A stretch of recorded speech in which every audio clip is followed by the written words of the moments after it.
Matt, cambiando de tema al conflicto en Ucrania, Donald Trump, la administración Trump, decidió que si Rusia no aceptaba la llamada propuesta pacífica, impondrían sanciones a Rusia. Parece que la nueva retórica, la nueva línea, es que tenemos que dar a Ucrania las garantías del artículo 5, la garantía de la OTAN a Ucrania. ¿Por qué es tan difícil entender que una Ucrania neutral, sin ninguna implicación militar de la OTAN o de los europeos, sería más próspera, estaría mejor? Estaban en esa misma posición antes de que comenzara la guerra, y podrían volver a ella tras cualquier acuerdo en Ucrania. No hace falta repetir todo el juego otra vez. Todo el problema en Ucrania gira en torno a la OTAN, y sin embargo, aquí estamos de nuevo con la OTAN en el centro. No veo que eso cambie. Parece que esta guerra va a continuar indefinidamente.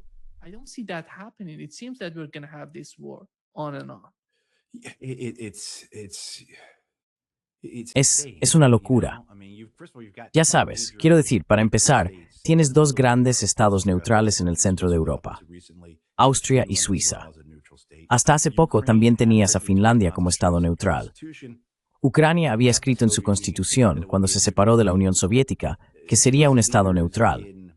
Estos líderes en Europa, así como los estadounidenses, porque hay una gran parte del Partido Republicano y la mayoría del Partido Demócrata, siguen viendo esta guerra como una guerra justa, ¿verdad? Quiero decir, para ellos, la idea de la neutralidad ucraniana sería una derrota.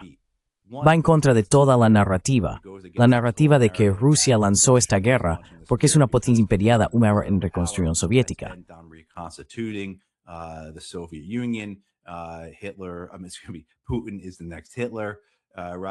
Putin es el próximo Hitler, ¿verdad? Quiero decir, ahora hay que decir que esa narrativa no era exactamente cierta antes, y que hemos hecho las paces con personas con las que durante años dijimos que no podíamos hacerlas, que no podíamos confiar en ellas. Eso es algo muy difícil de hacer cuando, en esencia, te has acorralado de esa manera.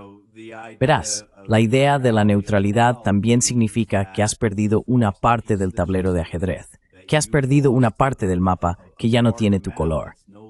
Este tipo de pensamiento se ve otra vez, no solo en los asuntos de América Latina, no solo en los del Oriente Medio, sino también y sobre todo en Europa, donde realmente domina, donde de verdad hay hombres y mujeres que son, una vez más, discípulos de Kissinger y Brzezinski.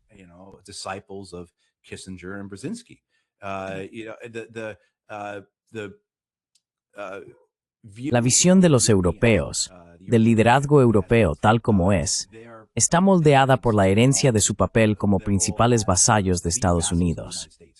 Vi a un comentarista el otro día que incluso se refirió a ellos como potencias adjuntas, es decir, los delegados del imperio. Y ahora, al perder ese estatus, ese papel, así como la idea de que este era nuestro feudo, nuestro continente, y que estamos perdiendo parte de él ante otra potencia, es algo que han sido adoctrinados y condicionados a percibir como una derrota existencial, una gran derrota, algo por lo que deberían ir a la guerra.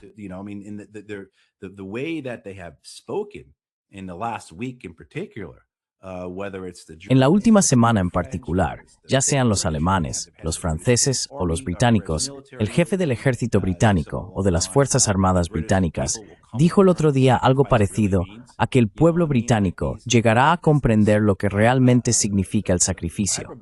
Es decir, este lenguaje dramático, esta retórica, este alarmismo destinado a poner en guardia a los pueblos europeos, para evitar que Ucrania se vuelva neutral, para evitar que las restricciones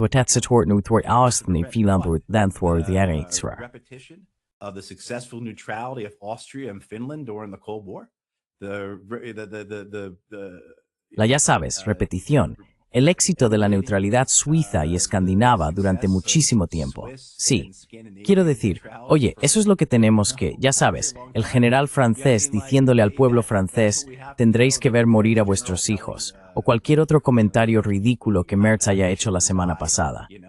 Estoy seguro de que hoy ha hecho otro. También está el británico.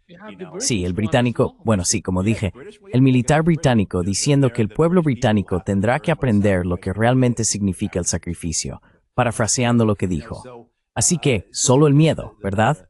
la desesperación, la idea de que esta guerra está llegando a su fin.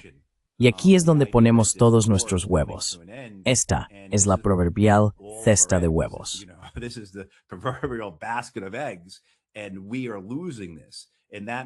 Y estamos perdiendo esto.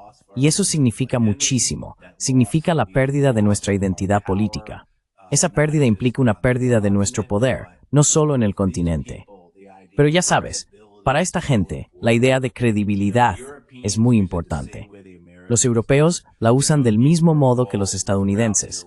Si la gente lo recuerda durante la guerra de Irak, la guerra de Afganistán o lo que sea, ¿por qué no pudo Estados Unidos salir de Irak? ¿Por qué no pudimos salir de Afganistán? ¿Por qué no podemos salir de Siria? Porque perderíamos credibilidad. Y los europeos dicen lo mismo también. La miopía en la que viven estas personas, su visión del mundo tan limitada, la burbuja en la que están, está completamente desconectada de la realidad del resto del mundo. Y de nuevo, están tan instalados o fascinados con su propia creencia de que están participando en las grandes decisiones de la historia.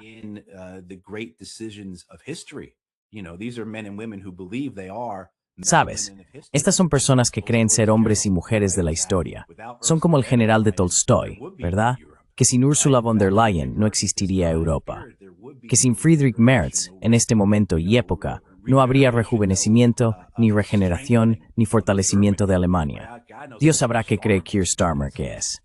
Bien, así que juntas todo esto y piensas, vale, se puede ver cómo están haciendo casi todo lo posible para arruinar o sabotear la oportunidad de poner fin a esta guerra horrible, asesina e imposible de ganar. Y estoy de acuerdo contigo. Quiero decir, creo que esto va a seguir. No estoy en el grupo, como la gente sabe, que cree que los rusos van a resolver esto para marzo.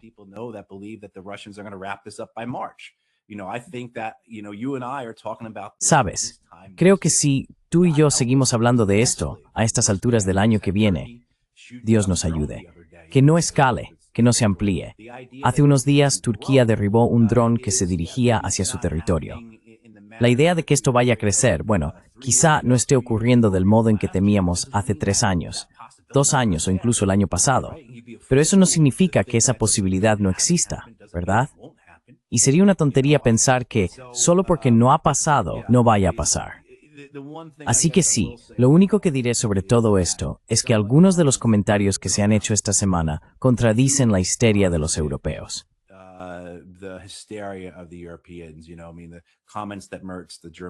Sabes, quiero decir, los comentarios que hizo Merkel, la canciller alemana, el otro día sobre la propuesta estadounidense fueron realmente notables.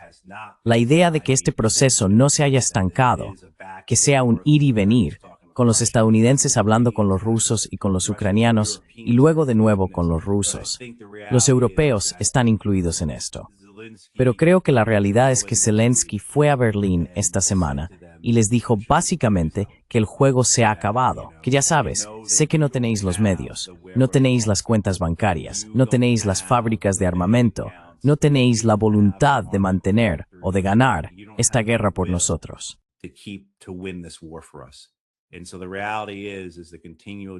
Y la realidad es que la degradación continua de mi país, la destrucción constante de su pueblo y de su tierra, no se puede detener. Creo que eso es lo que ha ocurrido. Se ha comprendido que esta guerra es realmente imposible de ganar, que los estadounidenses van en serio con su intención de abandonar la guerra. Y de nuevo, aunque dentro de un año aún pudiéramos estar hablando de ello, eso solo significaría que los rusos habrán conquistado más territorio, que se habrá destruido más infraestructura ucraniana, que habrán muerto más ucranianos, más rusos, y que existe un gran riesgo de que la guerra se intensifique o se extienda. Todo eso sigue siendo cierto.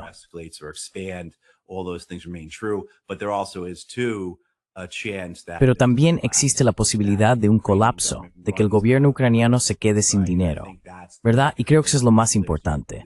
Sobre todo porque los europeos no parecen capaces de idear un plan para resolver los problemas presupuestarios de Ucrania sin robar a los rusos. Ahora hay varios países europeos en contra de eso, entre ellos Italia, porque es un robo descarado, pero también porque conlleva graves consecuencias para los europeos, debido a las represalias rusas. Así que creo que esta semana, o durante el fin de semana previo, se ha sentado realmente la idea de que el juego se ha acabado, que si no tomamos esta decisión, lo que venga a partir de ahora será peor que los últimos 4 años que hemos vivido.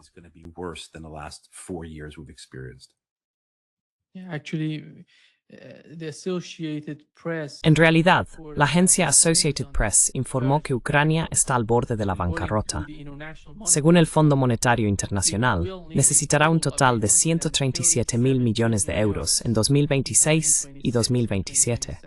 Ya sabes, la cifra sigue subiendo y se ve la situación en Europa. No están en una buena posición ahora mismo.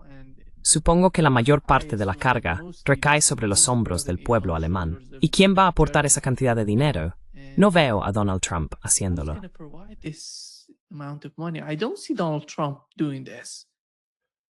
No. Quiere beneficiarse de Europa. No va a dar nada a Europa para ayudar a continuar a conseguir la guerra en Ucrania. No, la única manera en que los estadounidenses van a invertir dinero en esto es si obtienen dinero a cambio. Exacto. Y aún así, en realidad no quieren hacerlo. Quieren utilizar los activos rusos para crear algún tipo de fondo de inversión que genere beneficios. Es decir, si retrocedes a... ¿Era el punto 27? No lo recuerdo. 27 puntos. 28. 20. Creo que ya estamos en 20. Pero sabes, uno de esos puntos era que se tomarían $100.000 millones de los activos rusos congelados y se pondrían en un fondo de inversión, y que Estados Unidos compartiría los beneficios con los rusos. Ese es el plan estadounidense de reconstrucción para Ucrania. Obtener beneficios. Siempre lo hemos sabido. Fue en el primer año de la guerra, cuando los directores ejecutivos de BlackRock y otras firmas buitres y vampíricas de Wall Street estaban en Ucrania, firmando esencialmente un acuerdo con los ucranianos que decía, nos encargaremos de vuestra reconstrucción cuando termine la guerra.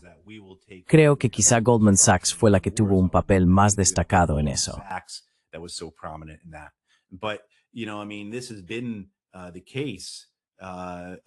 Así ha sido durante casi estos últimos 4 años. Ese huevo de oro que se encuentra al final de la guerra, con gente que se reparte el botín, que toma el cadáver de Ucrania y luego, bajo las pretensiones y los eufemismos de la inversión y la reconstrucción, lo saquea por lo que queda. Y después la convierten esencialmente en una esclava, una vasalla, una criatura de las finanzas occidentales. Ya sabes, la idea de que al final de todo esto se va a reconstruir Ucrania, pero será algo que siempre conducirá de nuevo a los bancos, especialmente a los bancos estadounidenses. Así es como siempre iba a ser para los ucranianos.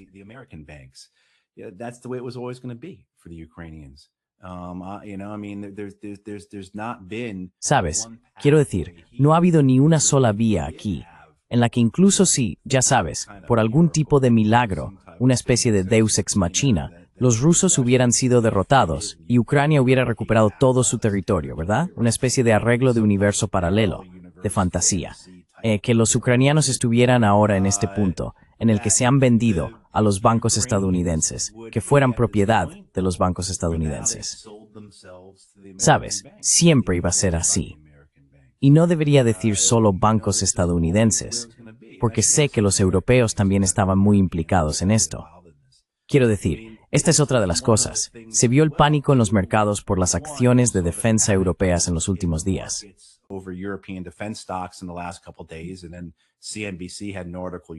Y luego CNBC publicó ayer un artículo en el que todas esas empresas europeas de defensa emitían comunicados de relaciones públicas diciendo que, ya sabes, la paz no es el final para ellas, que habría beneficios por la reposición de existencias y todo ese tipo de cosas realmente grotescas. Básicamente, esas compañías de armamento estaban diciendo que incluso con la paz no se acaba todo. Quiero decir, hablaban de cómo la paz es lo peor que les puede pasar, porque lo es. Pero existía esta idea, creo, en Europa, como también en Estados Unidos, porque hasta que llegó la administración Trump, había estadounidenses como Mitch McConnell hablando de los beneficios económicos de esta guerra, de cómo estaba financiando empleos en Estados Unidos, ya que eran los estadounidenses quienes fabricaban los sistemas de misiles Patriot y cosas por el estilo.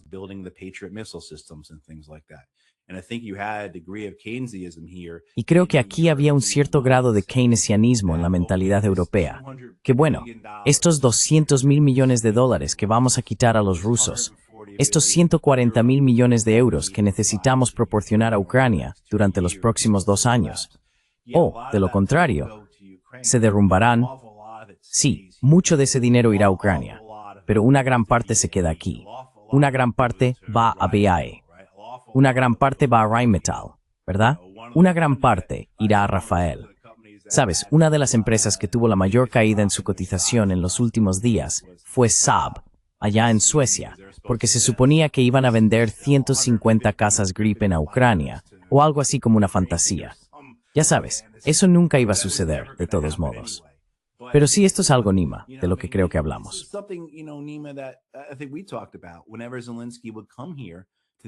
Cada vez que Zelensky venía a Estados Unidos, se reunía con los directores ejecutivos de las empresas armamentísticas estadounidenses. Y tengo que creer que Zelensky, si era inteligente, les decía a esos hombres y mujeres, y ellos son lo bastante inteligentes como para darse cuenta por sí mismos, que si querían las decenas y decenas de miles de millones de dólares que están pendientes para armas destinadas a Ucrania, así como las decenas y decenas de miles de millones pendientes en el refuerzo de la defensa, en el aumento de armamento de los últimos años en Europa, más les valía mantener esta guerra en marcha. Y esta es otra razón por la que la neutralidad es una idea tan horrible para los europeos y muchos estadounidenses, porque eso corta el grifo. Así que si llegamos a tener paz en Ucrania, si Ucrania llega a convertirse en una nación neutral,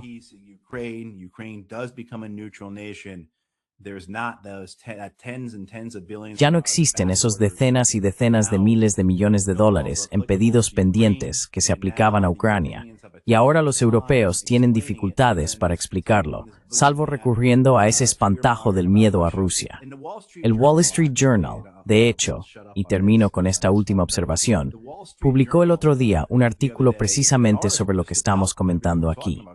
Literalmente, en mitad del texto, dice que sin esa estrategia de infundir miedo, los políticos europeos no pueden convencer a su población de la necesidad de aumentar los presupuestos de defensa. Así que, sin hacer que sus ciudadanos teman irracionalmente a los rusos, no pueden justificar todos esos incrementos masivos en el tamaño de sus ejércitos, sus presupuestos de defensa, la relevancia de sus empresas armamentísticas y demás.